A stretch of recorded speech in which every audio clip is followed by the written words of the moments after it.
check, check, check. Maybe we can get three here. I don't think my rear end. So who's quick here? Since she's really, really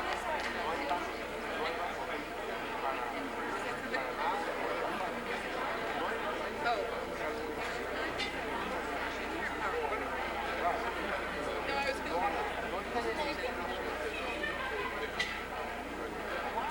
Yeah. How are you? How are you? It's been a while. I know. Long time. Yeah.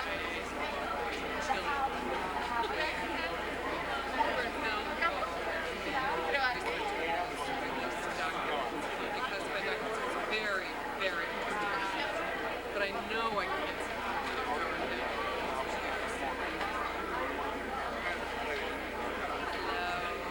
I was wondering if I could squeeze in on this seat. Yeah, do you think she would mind sitting beside me? Good, I'm not, but thank you. Oh, that'd be great too. Hey, I don't care. I'll squeeze in between you.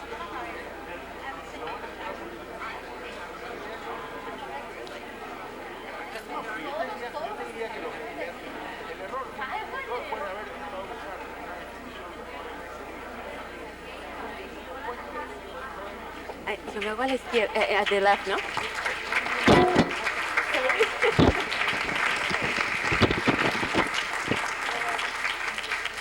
Here? Okay.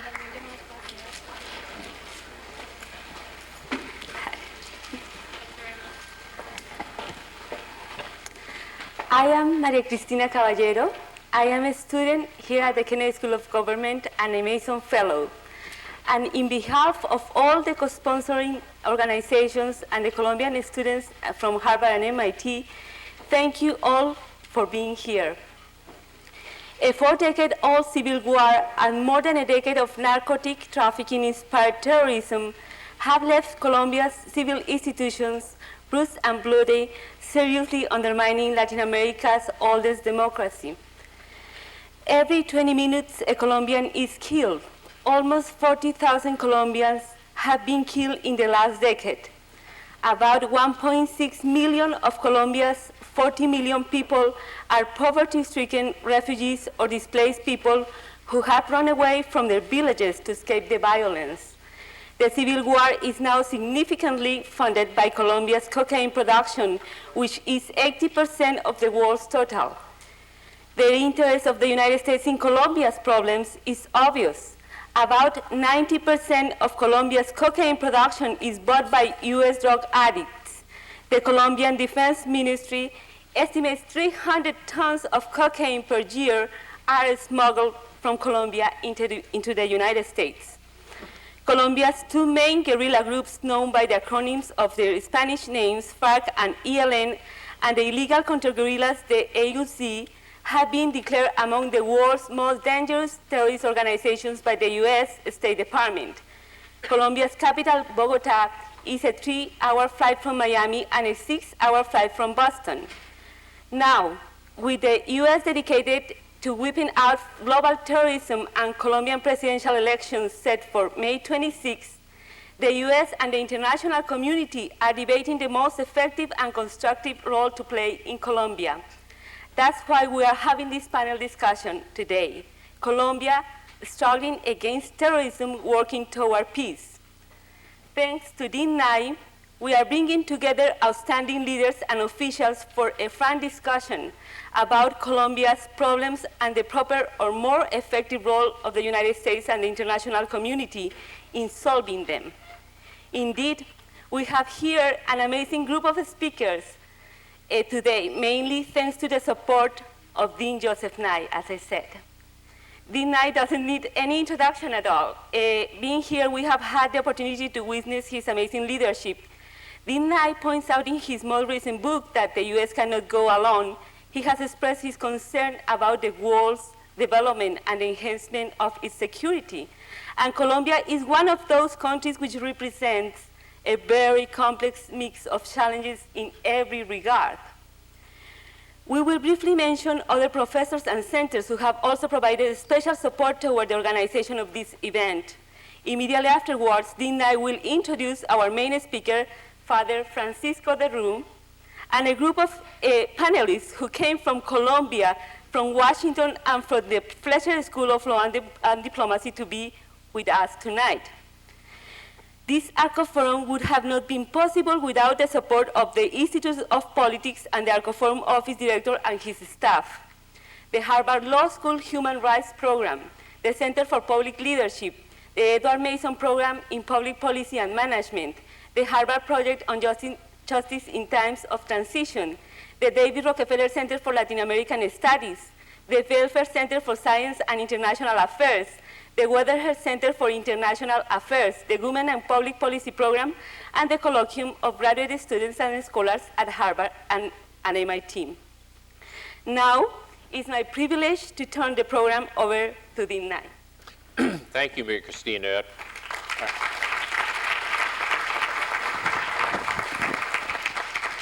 I must say that Maria Cristina has not only been a wonderful student here at the Kennedy School, but was a very brave journalist whose life was under threat in Colombia before she came here. And since she's been here, she has been, I think, one of Colombia's most effective ambassadors at the informal level in terms of bringing our attention to what is a truly difficult and tragic situation in humanitarian terms right here in our hemisphere. We think so much about the Middle East because of press attention that we forget the point she mentioned as she started, that one Colombian dies every 20 minutes, and that in Colombia you have terrorism and drugs threatening a democratically elected government. So we have a truly extremist situation right on our doorstep, so to speak, and it definitely deserves more of our attention.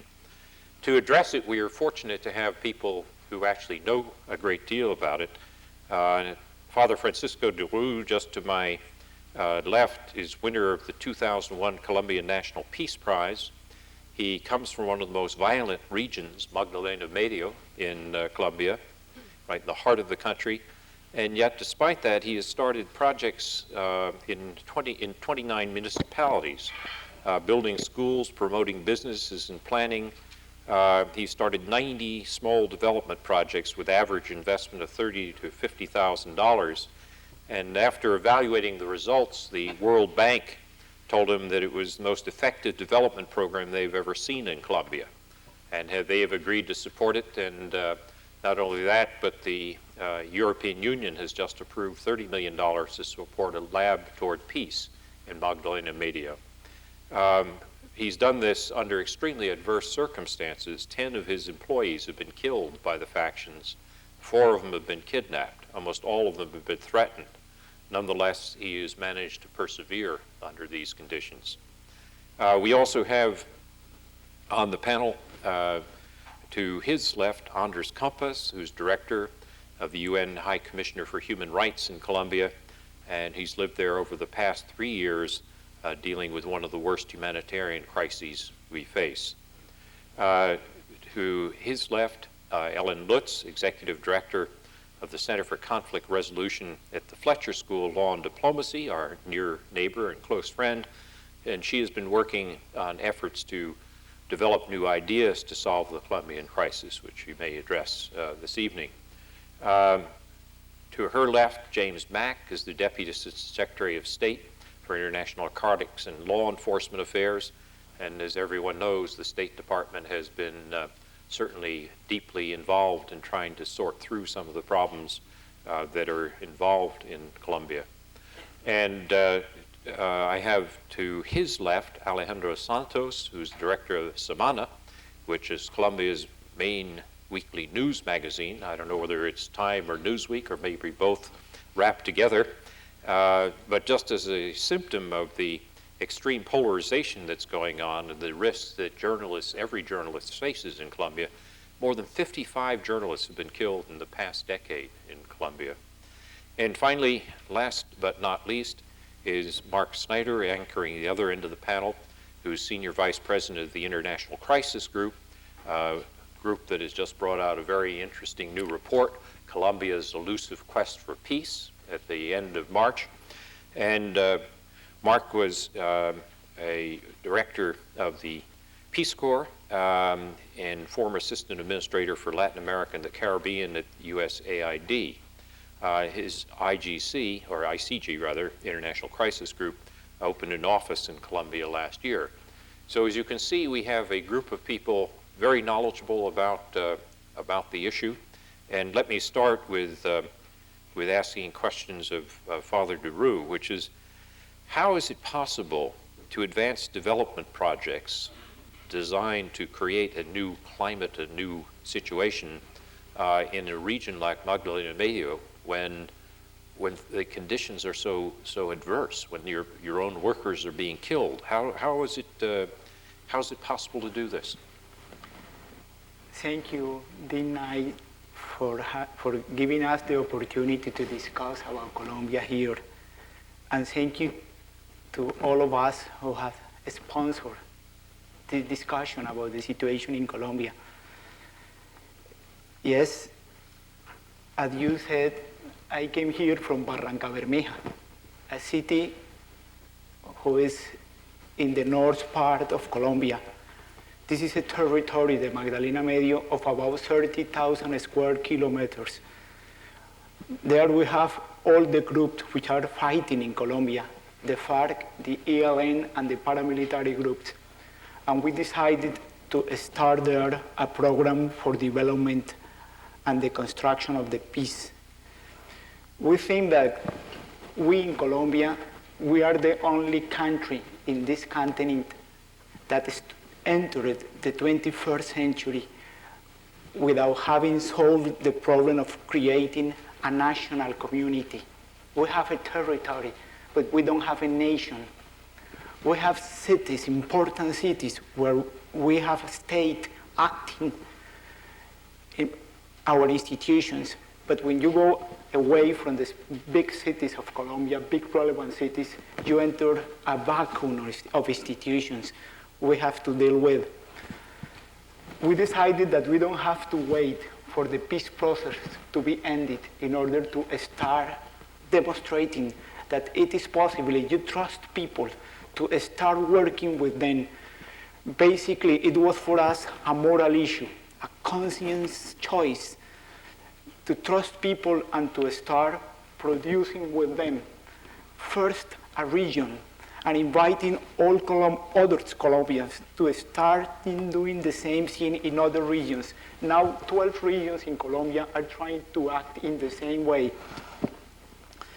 It is true, it's been difficult for us, but in the 29 municipalities, we have a nuclei of people working in the preparation of what we call a proposal, a communal proposal. In our opinion, if you are to do something like that, you need really people willing to act in the midst of the difficulties. And we have some principles to do that. The first one is that we have to build up a region, all of us going together.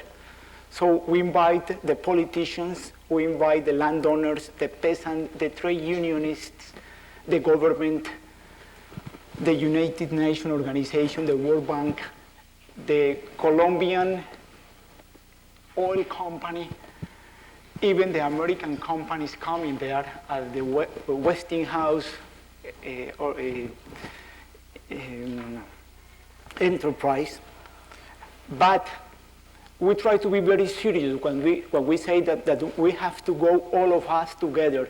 We invite also the young people who join the guerrillas and the paramilitary groups.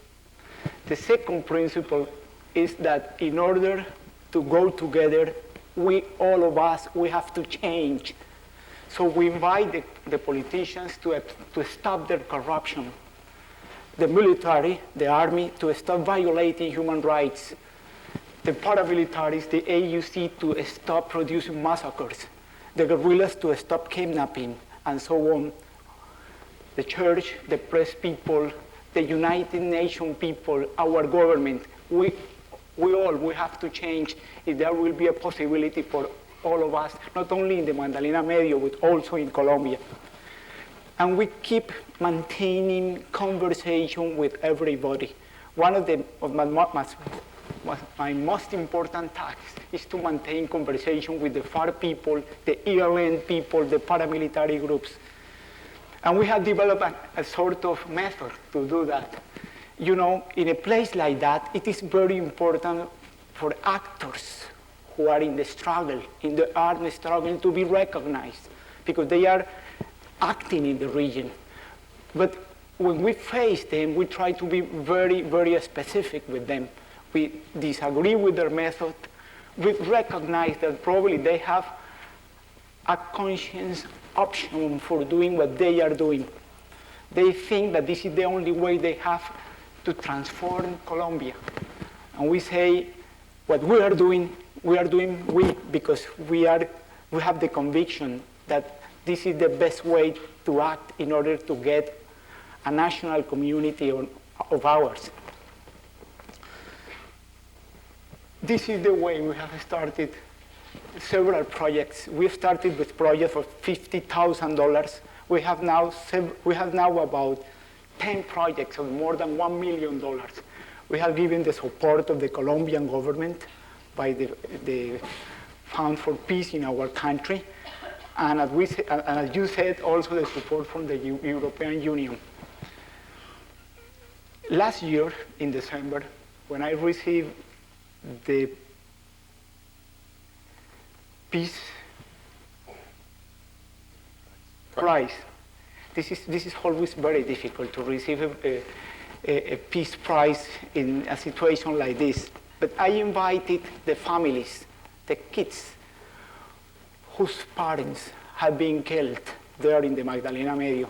And it was very impressive to listen to Jose addressing all the people who were there in the Columbus Theater in Bogota. He speak about Alma Rosa Jaramillo, a lawyer, a woman who was killed in Colombia just the 4th of July last year. He was really massacred by the paramilitary groups in order to create terror and to expel people from there. Joseph was explaining to everybody who was Alma Rosa, and then he said, she was my mother, and we are going to keep working the same way, because we have the conviction that this is the only way, in a non-violent way, but creating public institutions and also creating integral human development in the region, that we have to act in order to transform our society. If there is something I could say here is please, we must trust people. We must trust people, not only Colombian people, any people in the world. Not just governments. Okay, governments are important, but what really matters is to gain the heart of our peoples everywhere. Thank you very much.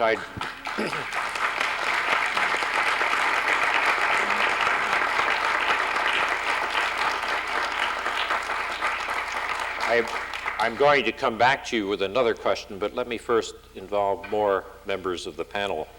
Let me turn, we'll jump from end to end. Let me turn to Mark Snyder, the International Crisis Group, and ask Mark, why is it so difficult to achieve peace in Colombia? And for example, here you have a democratically elected president, a man of goodwill, Andrés Pastrana.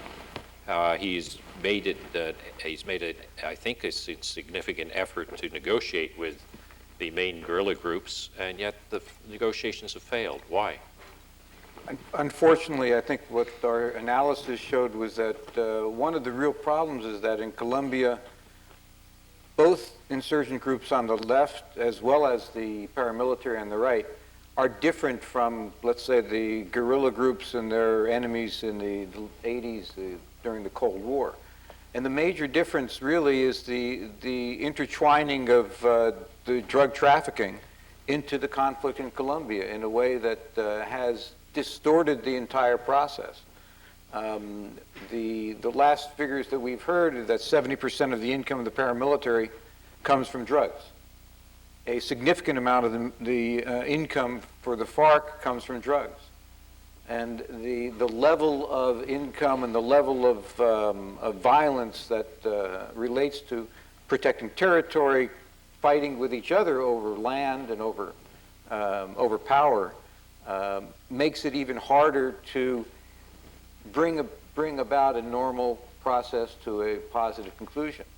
And the fact is that if you take those three groups together, somewhere around 32,000 men under arms, it's very difficult for the Colombian government to confront that.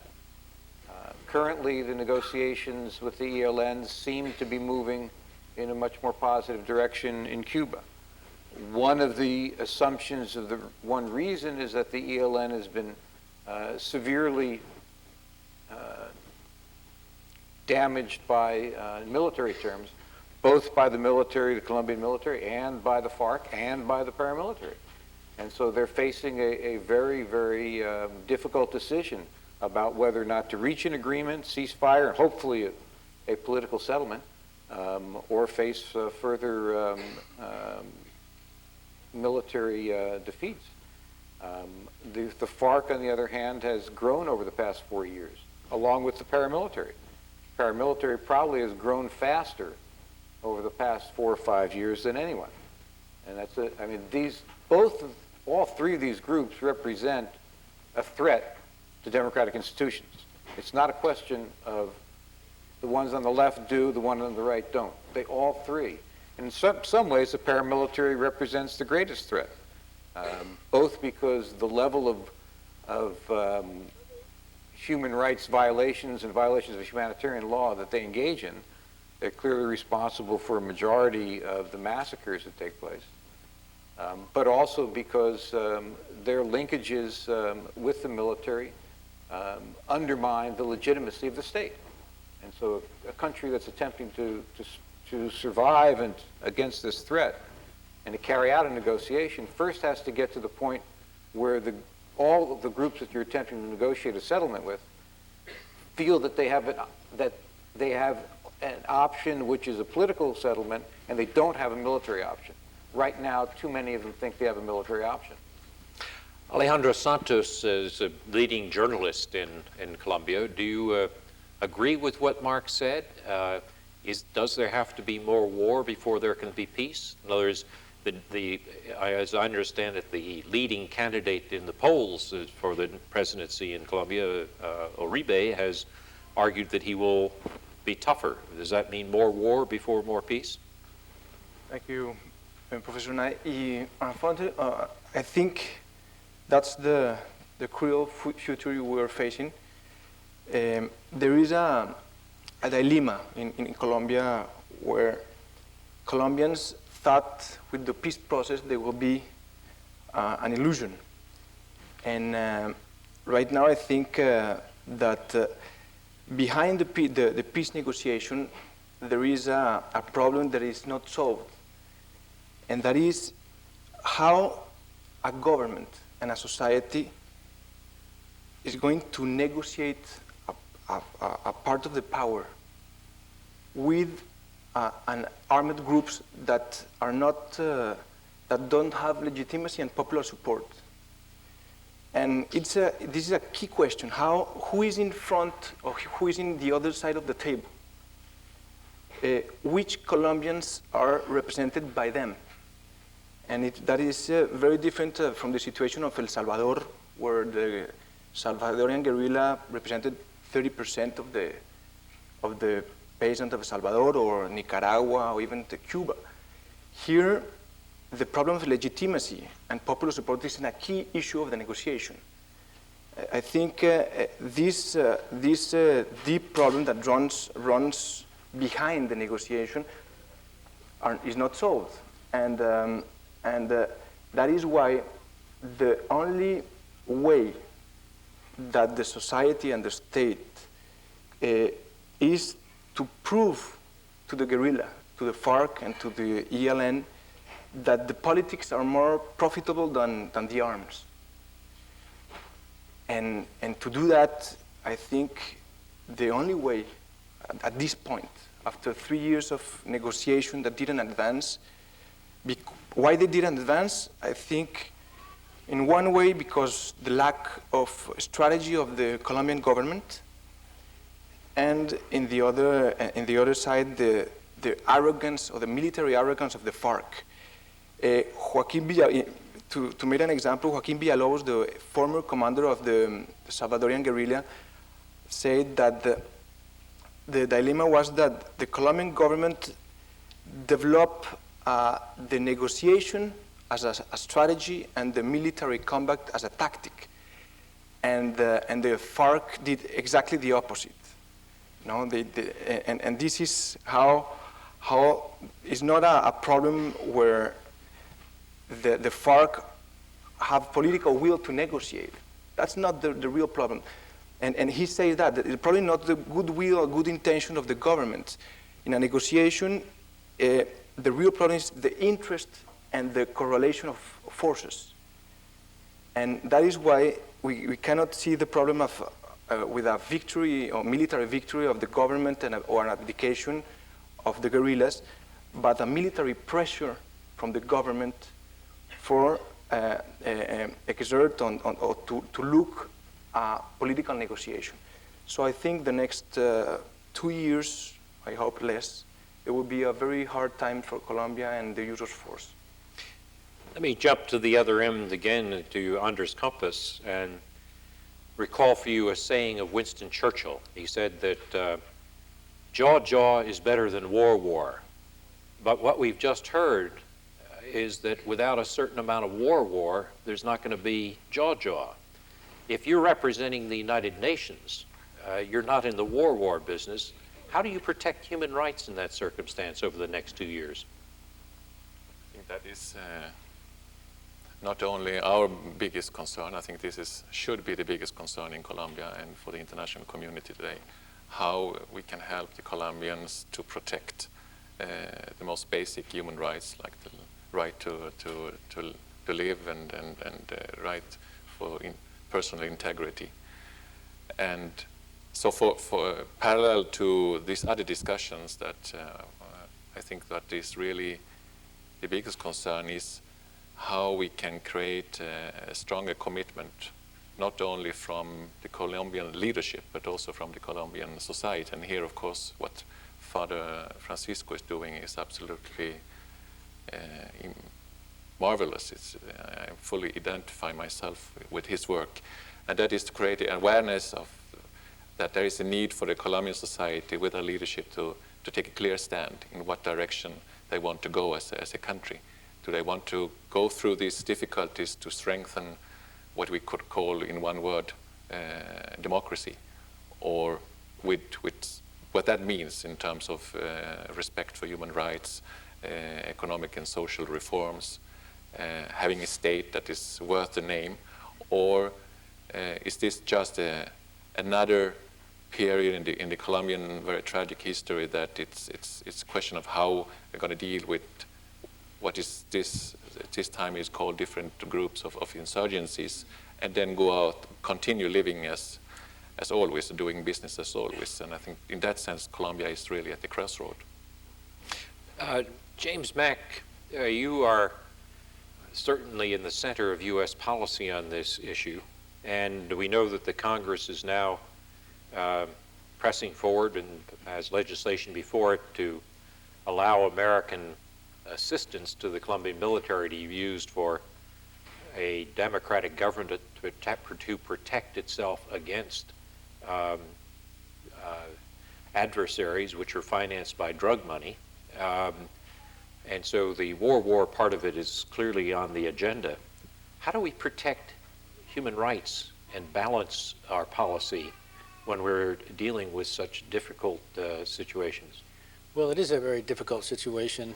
And I first will say that I agree with Mark and with Alejandro that I think the situation in terms of conflict will get worse before it gets better, because the FARC feels extremely strong now and does not feel the need to obligate at this time relative to the government, whose military forces, while have grown in strength, do not have the ability to pressure FARC into fearing for its future.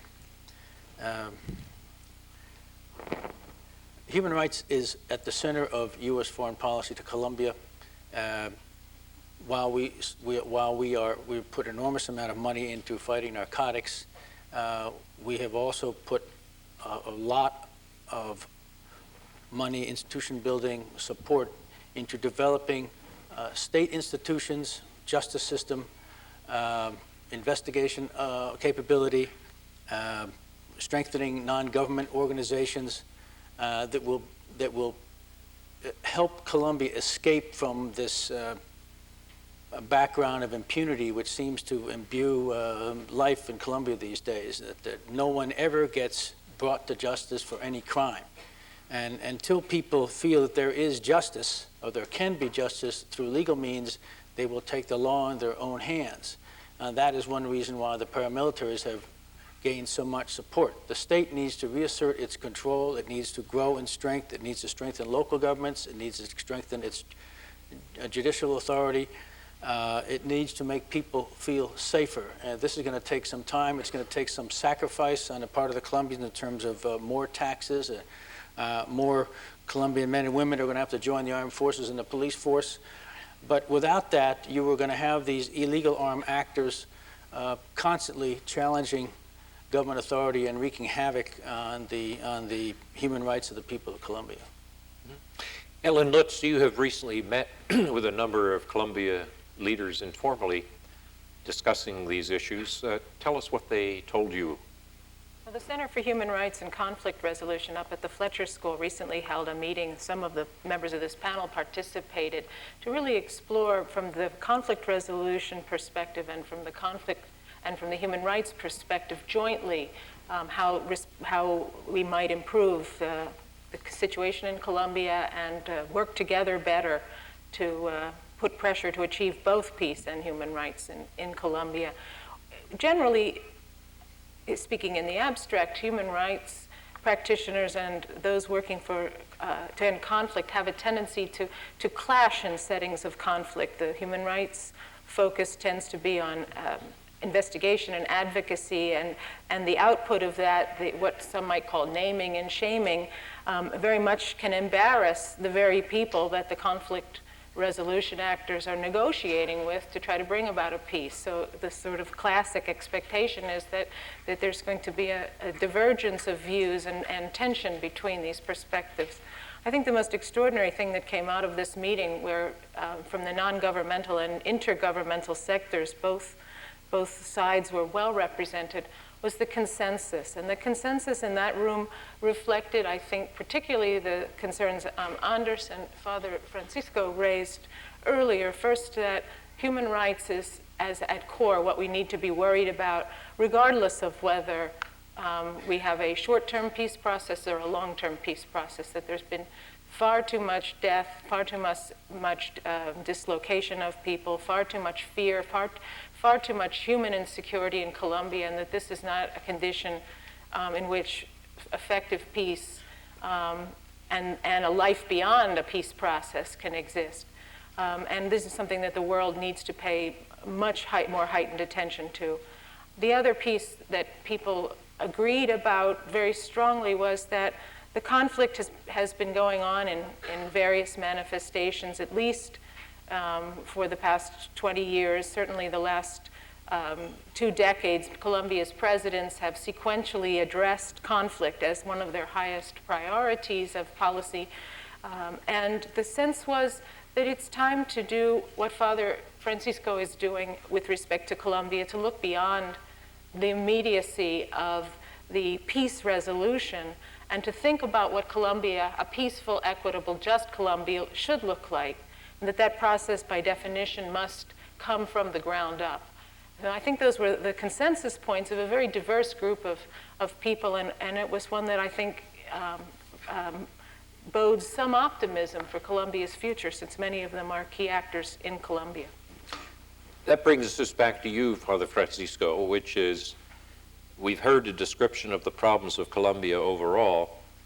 Let's now apply it to your project in Magdalena Medio. What are the biggest challenges that you face concretely to do something about this? The first, probably, we are thinking about what to do with the paramilitary groups in the region. They now have under control the total 29 municipalities. in an informal way. I have to say that we have the state there. We have the formal institutions in Barrancabermeja and the rest of the cities. But it is the paramilitary, the AUC, the Self-United Defense of Colombia, who decide who could stay in the Magdalena region and who opt to leave the region. The point is very important because the United States is now supporting the Colombian army, and this is very, very important. We need a professional army. We need an intelligent army. We need a transformed army, able to be trusted by our people. There is a lot of distance between our army and our people, and we need to work very hard with our army, educating them, transforming them. But all in Colombia, nearly everybody in Colombia are now against the FARC, the Armed Forces Revolutionaries of Colombia. They have been awful in terms of human rights violation. So this is not the problem. You know, all the nation, I mean, all the people there, all the possible nations united against the FARC people now in Colombia. But what are we going to do with the paramilitary groups? The test, the questions about the presence of the United States in Colombia now. What people are going to see, the point people would ask if they are going to trust in the United States, in the policy of the United States trying to help Colombia. The point is, what are you going to do with the paramilitary groups? Because there are very complicated connections, informal connections between people of our army and the paramilitary groups. Because many people in the Colombian establishment are supporting the paramilitary groups, landowners, politicians, obviously people working in the coca plantations. I mean, people doing the business of the coca. And this is a very complicated issue. So we have to face the paramilitaries in the region, but in the midst of all this conflict, our idea is to keep proving that as it is possible to have justice, we were asking about justice, it is possible to have human development. I mean, integral, practical, effective human development with people. And it is possible to accept our weak institution and try to create governance and to trust them and to transform them, acting everybody continuously, you see. My conviction is that you produce a sort of momentum, which is step by step, creating possibilities. So basically, by demonstrating that development can work to produce more justice, you create a model which people can gravitate towards. But what happens when men with guns, either from the right or the left, kidnap your workers or kill your workers? How do you keep on course? Yes, okay. Let me tell you that about 3,000 people have been killed in the Magdalena Medio region during these 6 years of working. 10 of us have been killed. And many, many people have been kidnapped there. So we have paid a price for it. But in our opinion, the basic movement, the creation of sort of social value is going on indeed. And for the armed people, I mean for the guerrillas and for the paramilitaries, they don't know what is the sort of country they are proposing, they are offering to our citizens, you know. So it's very important to demonstrate that there are possibilities. And Jim Mack, as the U.S. government gives more assistance to the Colombian military, trying to professionalize it, as Father Francisco said, how do we be sure that this isn't siphoned off to some of these paramilitaries? Well, first of all, there are parts of U.S. law that require that all units that receive U.S. assistance be vetted for human rights abusers. If anybody in that unit is involved or had been involved in the past in credible violations of human rights, we cannot provide assistance to that unit unless the government of Colombia takes legal action against that person, which means we do not work with every unit in the Colombian army. We select the units. In fact, when we started to train counter-narcotics brigade, we started from scratch. And each person who came in was selected. We ran the names by a lot of non-governmental organization human rights groups in Colombia, plus our own records. And our special forces trained these units. In the last year and a half in which they've been operating, we have not received one single credible allegation of human rights abuse. It is possible to do it. It's going to take some time. The leadership of the Colombian military understands perfectly what needs to be done. Yes, there is collusion with the paramilitaries at the local level, without a doubt. Not easy to deal with that. But the government has expelled some people of general rank, of colonel rank, lieutenant colonel rank, for collusion with the military and for the violation of human rights. So the Colombian army is making progress, but it has a ways to go. And Alejandro Santos, as a journalist who looks at this, has the Americans done enough, too much, the right things, the wrong things? Imagine that President Bush asked you to come after this panel. He heard you gave such brilliant remarks in this panel. He asked you to come and tell him privately what American policy should be. What would you say? It's a hard question. Such responsibility. No, I think for the first time, Colombia is on the edge. In first time in 100 years. I think that's really important to underline. We have had the war over the 40 years, but this is the first time we have a internal conflict oiled by drug trafficking money with a very fragile economy. And I think this is really scary. I think 48% of the national debt, we have 48% of the national debt of the GDP. We have 25 million Colombians under the line of poverty, 80% of unemployment, and the state is broke. So this American help is very, very important, and it's military focus. I think that is important. As we were talking, we need to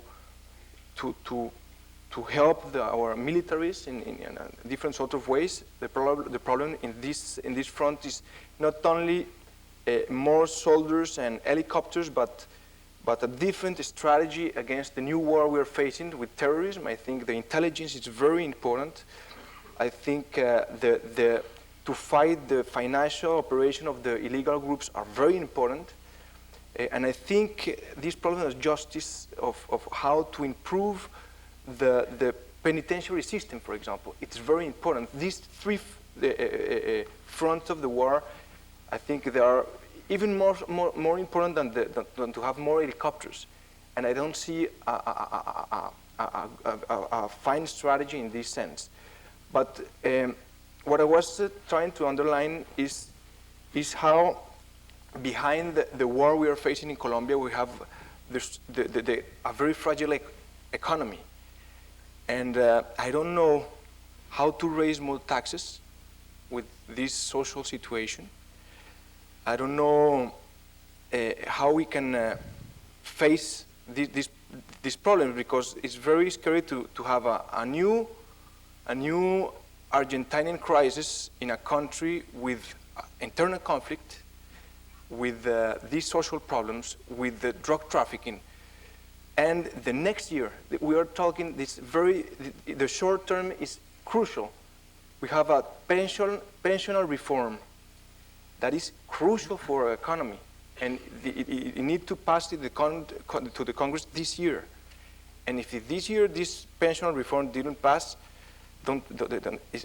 I don't know what's going to happen to Colombia. Because we are on the edge. Almost like Argentina 1 year ago. And so that is very important to understand that this, not only the war as but the war in a context and in economic context. And that is why I'm very worried about the next year. Father Francisco, you wanted to come in on that point? Yes. I totally agree with Alejandro, but I would say to President Bush, please don't put the priority in sending arms to Colombia. You know something? With $5 million, we started the transformation of 29 municipalities in the Magdalena Medio region. $5 million is half the price of a Black Hawk helicopter.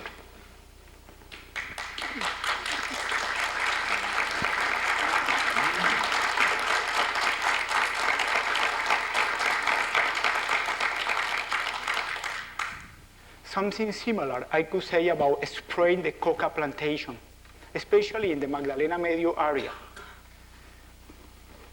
Probably I will ask him, you have a lot of human capital in the United States, anthropologists, people working on culture, people working on education, people working on political science. Please, we need these people in Colombia in order to transform a population that is looking for having a nation there. Obviously, we need people helping us to get order in this process. We need the military, but this is not the priority for us. And, okay, excuse me. I should ask, Mark, you were assistant administrator for AID when you were in the U.S. government. How much of the effort would you put on military and how much on economic aid? Let me just say that the report does, in fact, make recommendations to the U.S. government as well as to the Colombian government. And we haven't talked at all about the rest of the international community, the United Nations and the EU and others. We recommend a very strong effort with respect to extending the presence of the state in rural Colombia to work on issues of economic and social development. Along with extending the rule of law. The fact is that in rural Colombia, there simply has not been effective police and judicial facilities in the past. And the question is how you achieve that so that if there is an opportunity to produce the kind of development program that Father Francisco was talking about, that there's also going to be a capacity to ensure that you have basic access to rule of law. But the balance is one that I think that needs to, at this point, you need to be sure that the government has the capacity to defend itself and to prevent the armed groups, left and right, from not only destabilizing those areas, but continuing to carry out the kind of destruction of human life that they have. I mean, let me just quickly mention, 2 million people displaced, over 4,000 kidnapped a year, mostly by the insurgencies, over 4,000 killed either in massacres or individual assassinations, mostly by the paramilitary, some 6,000 children in the armed forces of either side. I mean, you're talking about a devastation in terms of human terms that is unbelievable. And you on the economic side, you're talking about 80% of the rural population living in poverty. And probably in terms of extreme poverty, somewhere near 50%, 45% according to Government of Colombia's figures. So you have a massive challenge facing any government. And I think the United States, the European Union, the international community has to come in on every one of those aspects. And the other part of the international community's responsibility is to be prepared and to help Colombia think through what is a negotiating strategy, what is a peace process that will provide a substantive opportunity for helping to bring about the kind of transformation that's necessary, but also to end the conflict. Jim, you wanted to jump in on I that? just want to jump in on the issue of balance of our assistance, the counter-narcotics side versus the institutional development, alternative development side. When we started this process in a large scale, which was in the year 2000, Colombia had no ability to move its forces into the counter-narcotics area, into the southern part of Colombia, where the FARC held sway and was deriving hundreds of millions of dollars a year in income from narcotics trafficking. The police couldn't operate there. The military had no way to get there. To drive a convoy in there was suicide. They needed to have airborne transportation. Helicopters cost a lot of money, exactly. Black Hawk actually cost almost 3 times as much as $5 million. But it did enable, it will, as they are deployed, enable the government to project its presence in parts of the country that just simply couldn't operate before. Those purchases have now been made and are being delivered. So we don't have the distortion in the military versus, I should say, the hard side, the security side versus the institutional development side. We're not having it in the out years. The first year was 80% security and 20% development. This year it is 60 counter-narcotics focused and 40 development focused. So the balance is shifting because we've made the heavy purchase that we had to make up front. And well, we're about to go to the audience, but I did want to ask Andres Campos, what can the UN do in this situation? Well, the office that I represent, the Office of the High Commissioner for Human Rights, have been in Colombia, invited by the governments now for 5 years. We are monitoring the human rights situation and the international humanitarian law within the context of the armed conflict.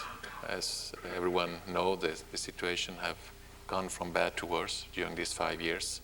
We are producing a report every year that the High Commissioner presents to the Human Rights Commission that ended last week. And in that report, we also try to come up with a lot of recommendations to the Colombian government, the Colombian state institutions. And what I think has become more and more important, and perhaps is a lesson learned for us in the team, is to deal much more, reach out much more to the Colombian society. And perhaps I'm much more concerned about that.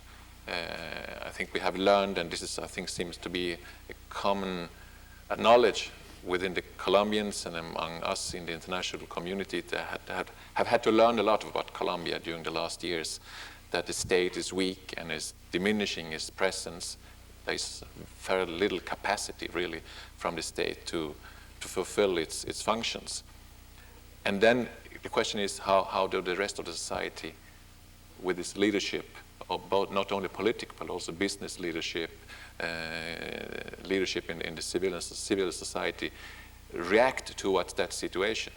And what really concerns me, and what is a big concern of the High Commissioner, and is also was expressed very strongly in the chairman's statement of the United Nations Human Rights Commission last week, is that more and more people in the Colombian society, and as I have the opportunity to deal a lot with also people in the business sector, is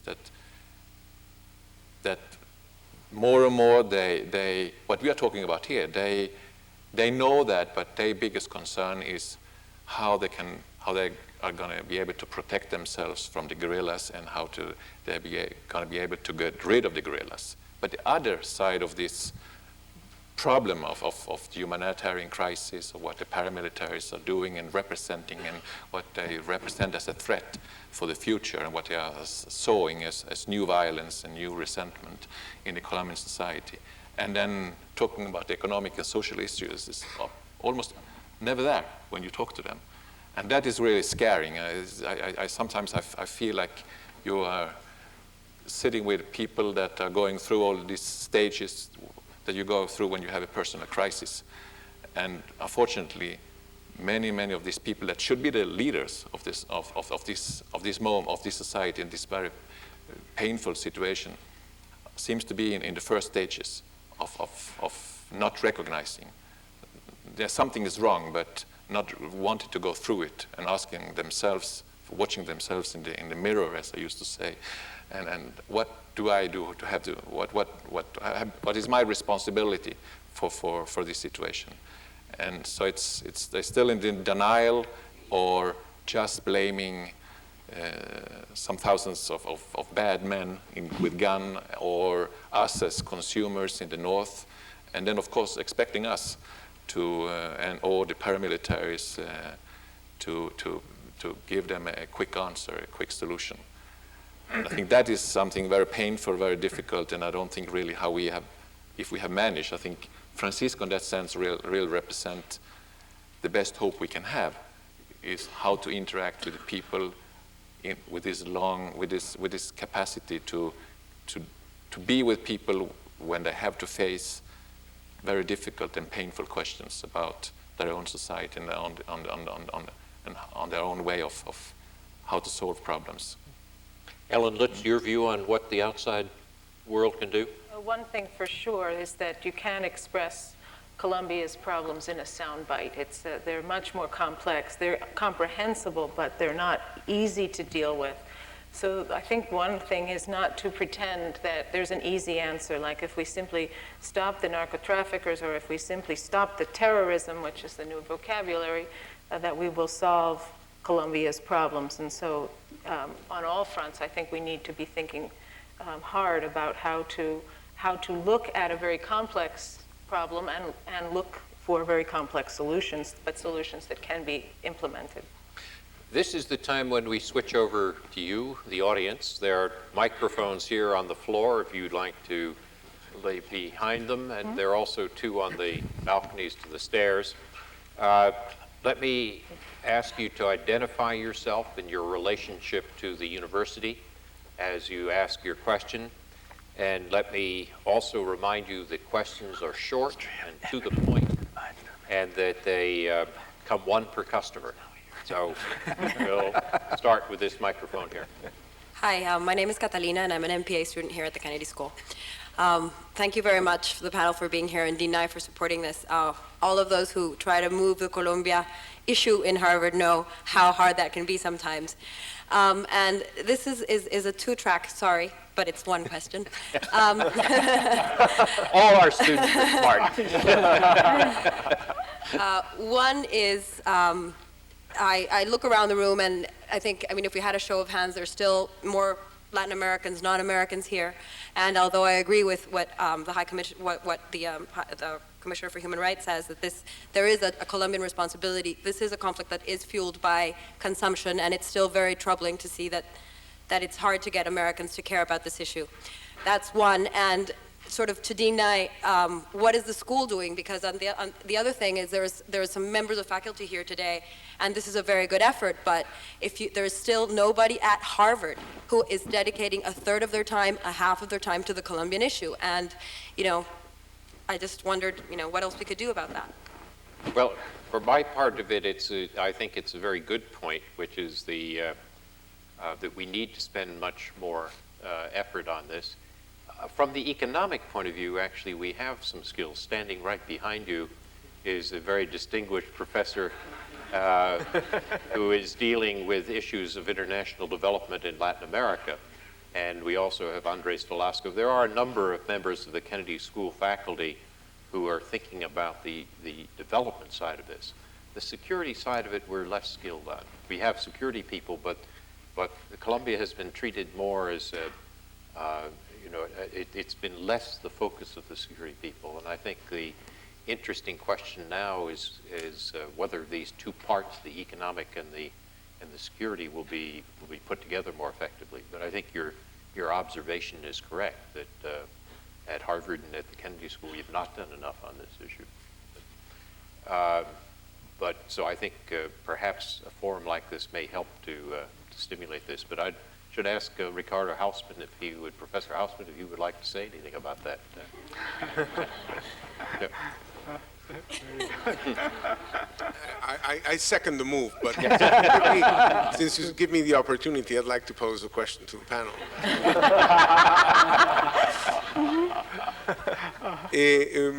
One alternative interpretation of the Colombian conflict would be that it's a country that really has never given war a chance. that the government has never developed the ability to win the war and consequently has never developed the capacity to negotiate a peace. Because the other side knows that they cannot win. And there has been an unwillingness to pay for the war, to pay the taxes, to build a credible military, to impose law and order. So an alternative interpretation would be that what Colombia has to try to achieve after having failed at securing a pure negotiation without a military arm is to really give war a chance. And I would like to pose that question to Well, the panel. that's a nice, tough question. Father Francisco, do you want to try that? Yes.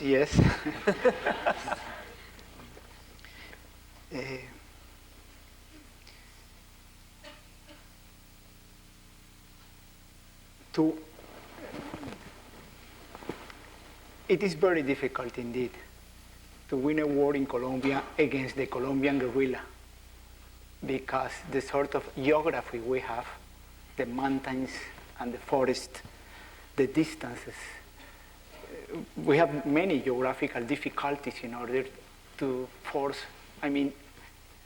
to win a war against our guerrilla. So I don't believe it is possible. You have already had the experience in Vietnam, for instance. The situation in Colombia is extremely complex. You have you know what happened in El Salvador. Probably it is possible to press the FARC people to a situation where the force balance really help the government to impose conditions on them, and I think we have to do that. I have the conviction that we need an army very effective to attack the guerrillas, very creative, very intelligent, and supported by the people. But I don't think it is possible to have a war solution in Colombia. Even if we have that, the real deep problems in the country are not going to be resolved. This is probably the reason I invite, if we want even to have people trust in our army, you must start by working with people. If you want to have governance in the country, before having governance in my country, you need people participation. You know, I don't know if you see the equation. If you have people participation, if you have people capacity, if you have people empowerment, you will have an effective army. You will have an effective justice. You will have governance in the institutions.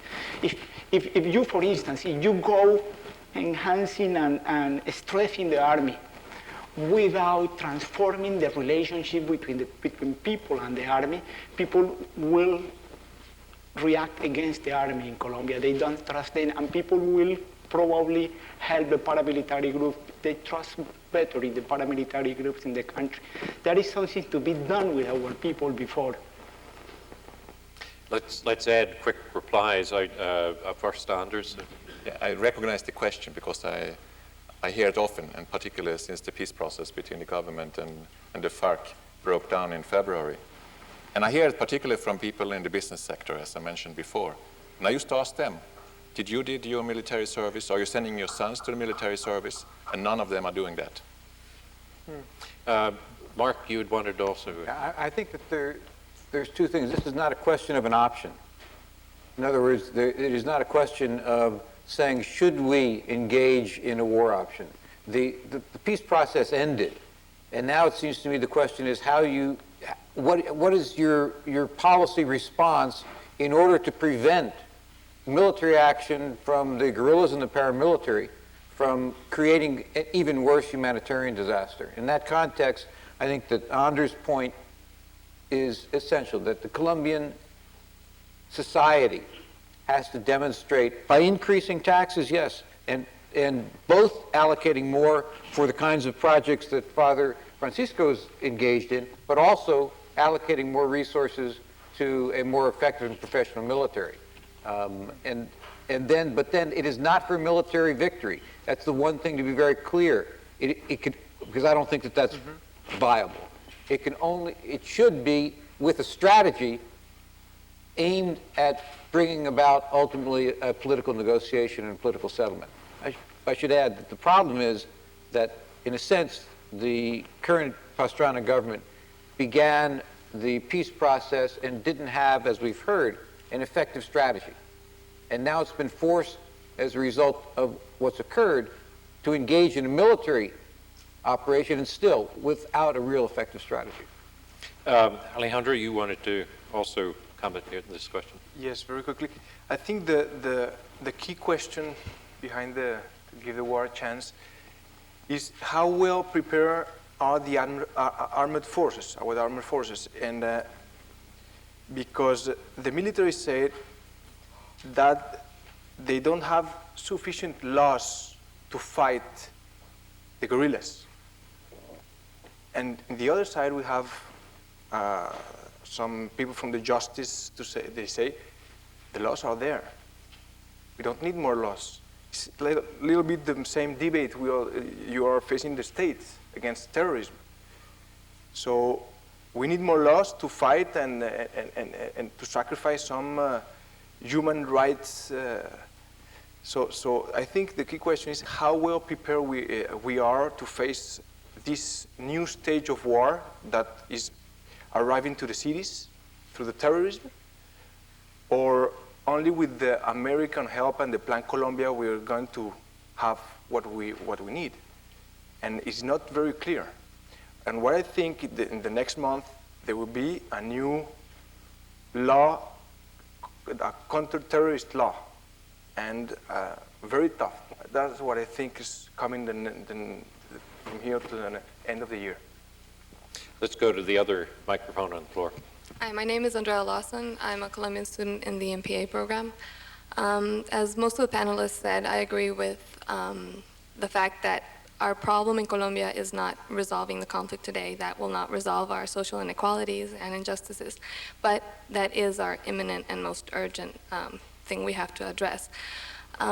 You also all recognize that a military intervention is what follows now, but probably to end up in a negotiation. I ask myself, and I struggle with this and would like to know what your response is, since the guerrilla groups, paramilitaries, do not represent a voice of Colombia, are not legitimate, and how do we negotiate with them? And how do we give them a political negotiation without sending a message to other minorities who have used the democratic ways to fight for their causes, that this is not the way they have to have their voice heard?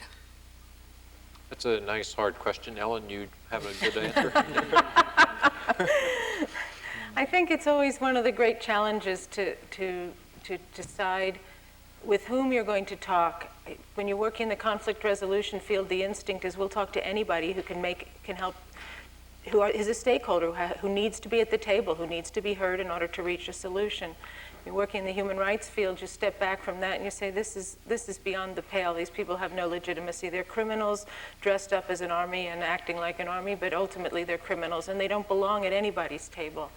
I think the complexity now in Colombia is that we have to face the reality that they're there, that they are not just another small group that is going to emerge maybe subsequently, but they're actual real actors on the ground wreaking havoc, causing enormous human rights consequences. And if we don't talk to them at some level, we can't even begin to figure out how to absorb those who are of lesser levels of responsibility, even as we think hard about what we have to do to hold accountable those at the higher levels of responsibility. But if you have that large of a force, you know for sure you're not going to ultimately put them all in jail.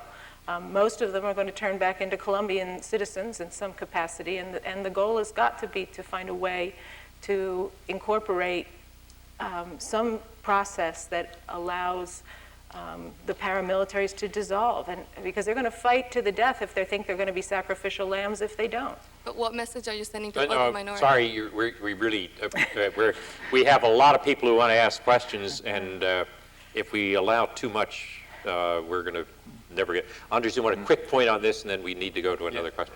Responding to your concern, which I completely agree with, United Nations, including the Secretary General and the High Commissioner for Human Rights and the United Nations Human Rights Commission, has urged during the last 3 years, unfortunately without any success, that both parties, all parties involved in conflict, including the Colombian state and government, and that with that also now open up to the Colombian society, to the leadership of the Colombian society, should put high priority on some kind of agreement on human rights and international humanitarian law. Actually, if you look back, what have been the great failure of this peace effort had been the huge violations of human rights, or the incapacity of the state to protect the human rights of their own people, and the complete violations from the armed actors vis-à-vis the international humanitarian law. And that have then created, as we could call, the lack of any kind of prosperous environment for finding some kind of peaceful solution, which is basically how the Colombian society are going to organize their own society. The left balcony. Okay. Hi. My name is Derek Lands. I graduated from the college in 1997. I heard some interesting math about Black Hawk helicopters and paying for social programs, and I'd like to remind you that you could fight wars a lot more cheaply if you didn't play by the humanitarian rules. So you can kill a lot of people with a jetliner, but if you play by the rules, it's a lot more costly. My question is this: in its release last week, the United Nations went out of its way to criticize the policies of one of the presidential candidates, Mr. Uribe.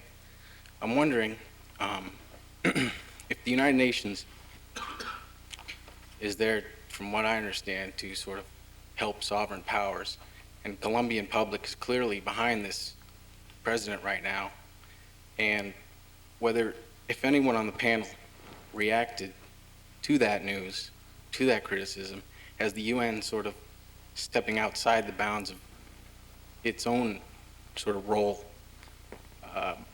by sort of unofficially campaigning against one of the presidential candidates. It seems to me, Anders, that as the UN official on the panel, you should answer. Yes. And let me quote what the High Commissioner, Mrs. Mary Robinson, said when she presented our annual report, this one, to the Human Rights Commission in Geneva. She said that I'm deeply disturbed by parliamentary claims that a significant number of those recently elected to parliament back in March represent paramilitary groups. Even more worrying is the fact that an important segment of society now views paramilitarism as a legitimate option, and certain political candidates appear to condone paramilitary activities, as demonstrated by the proposal presented by one of the main candidates to arm 1 million civilians.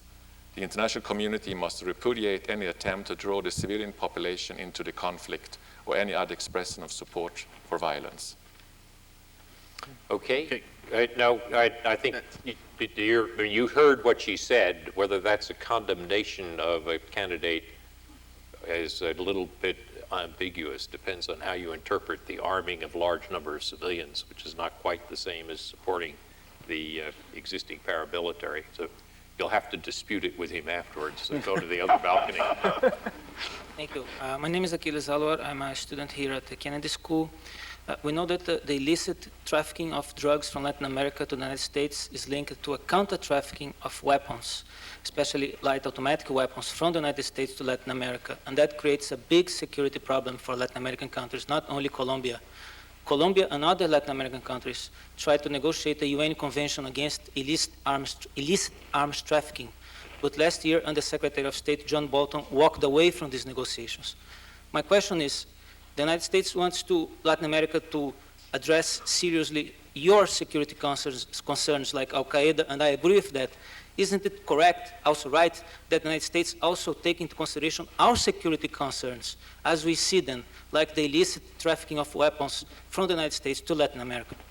That sounds like a question for the U.S. government representative on the panel. This is not exactly my area, but I will attempt to answer your question.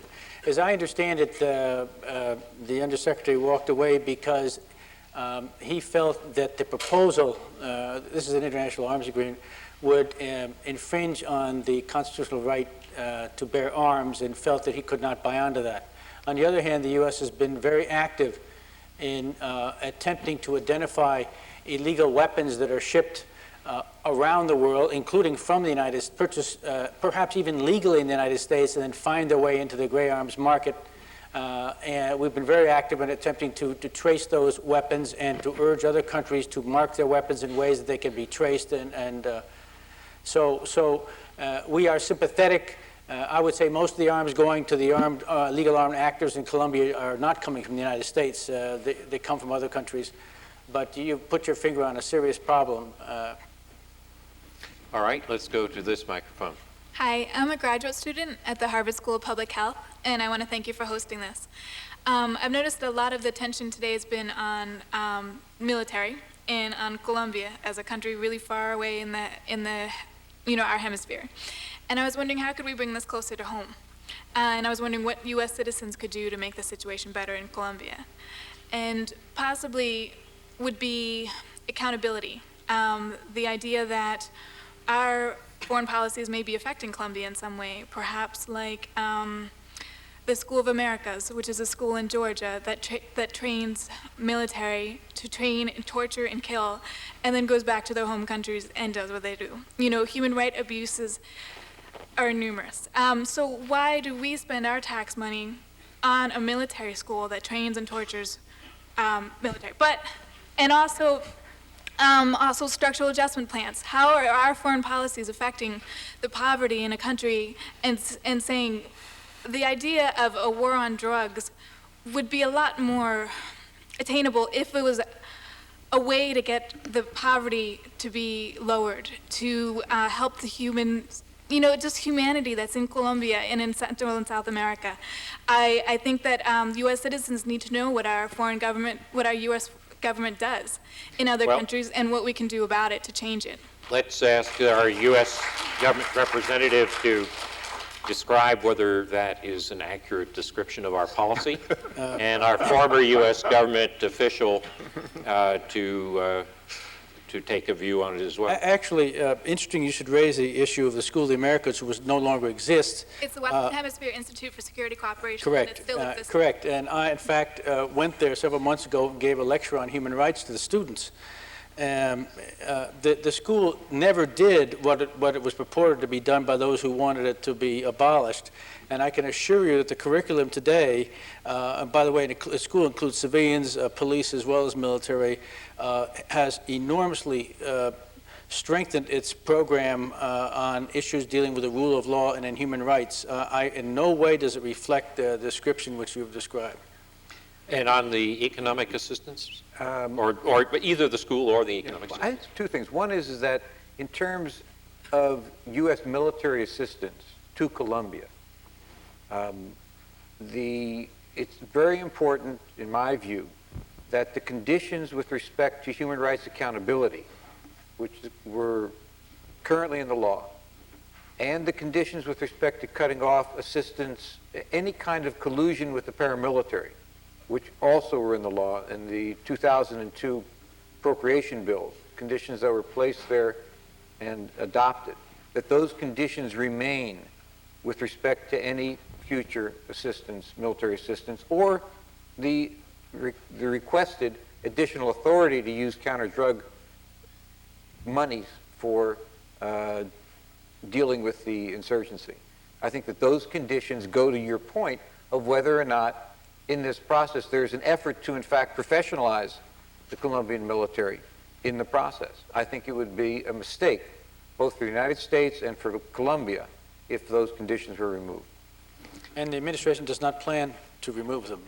They will not oppose the removal. There's a bill in the House asking for the closure of WISC because of the human rights biolations that occurred. Bill 1814 in the Congress. We have a rule of one per customer, but you might also ask yourself the question, do you think the Colombian military would be more or less observant of human rights if the United States were involved or not involved? Over here. I am Ken Mendy Wilson. I am a Colombian student at the Harvard Business School. And this question is probably for Jim. You mentioned the U.S. interest of not only supporting militarily the country, but also institution building. So the question would be, for the U.S., which are those institutions that need to be strengthened or developed and that should transcend the, let's say, political environment or the government terms? And then once you answer that, maybe the panel could react to those institutions, and which, the point is, which of those institutions should the public opinion in general support? Well, this is for asking for the American or the Colombian public opinion? No, the Colombian public opinion. Public opinion. Let's start with a journalist who has to look at Colombian public opinion every day. Then we'll work our way through the panel. But I didn't get which institutions should we be strengthening? Well, why don't you give the core of your question? The core is there is a need of institution building. Institution, be it however we define it, right? The question is, which are those institutions that the public opinion need to support regardless of political involvement or government support?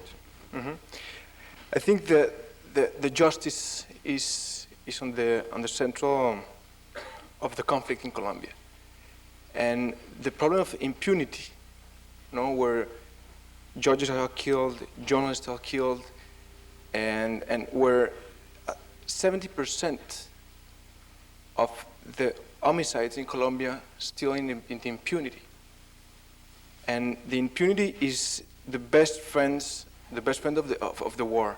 So I think, first of all, to strengthen the justice is a key issue for the future. I think it's very important.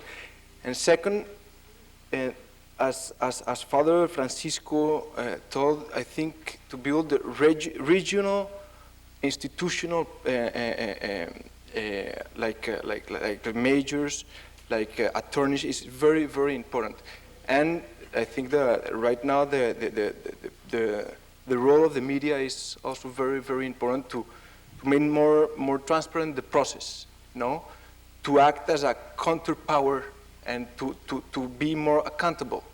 So I think the accountability here is very important, and the accountability from the justice and from the media. So I think, but more than the justice in this point of the political process. Father Francisco, we've heard an argument that Colombian public opinion should be more supportive of the justice system and the media. What would you add to that? No, I agree, but the question, in my opinion, is pointing to a more important issue. I will say, what about the giving peace a serious opportunity in Colombia? President Pastrana, in my personal opinion, is a very honest man, surrounded by very honest people in his government. But they were not leading a strategical peace process in our country. They never faced seriously the transformation of institutions we were needing there to stop corruption, seriously, to transform the agrarian policy in the country, to transform our army, to transform our judicial system, and many other similar issues were very important and very risky in terms of political capital. I never knew about the serious proposal. If you are going to be the leader of a peace process in Colombia, you have to be the leader of the very deep transformation you need there. If you try to do that, just to maintain conversation, just to offer a land for conversation to the guerrilla, to the FARC people, you have to discuss with them to know how intelligent, how tactics they are in order to maintain you totally confused and to advance in their military purposes. The only solution you have when you are facing the FARC people is that you are leading a real institutional change in the country. Then people are going to trust you, And then people are going to give governance to the sort of institution we don't have in Colombia. We unfortunately are at the end of our time. It's 7:30, and we were even supposed to stop a little short of this. But I think what we've heard from the richness of this panel is not only that there are things that can be done, there is some hope, but also that it's a problem which we have to take more seriously than we have. And I want to ask you to please join me in thanking this panel for bringing this to our attention.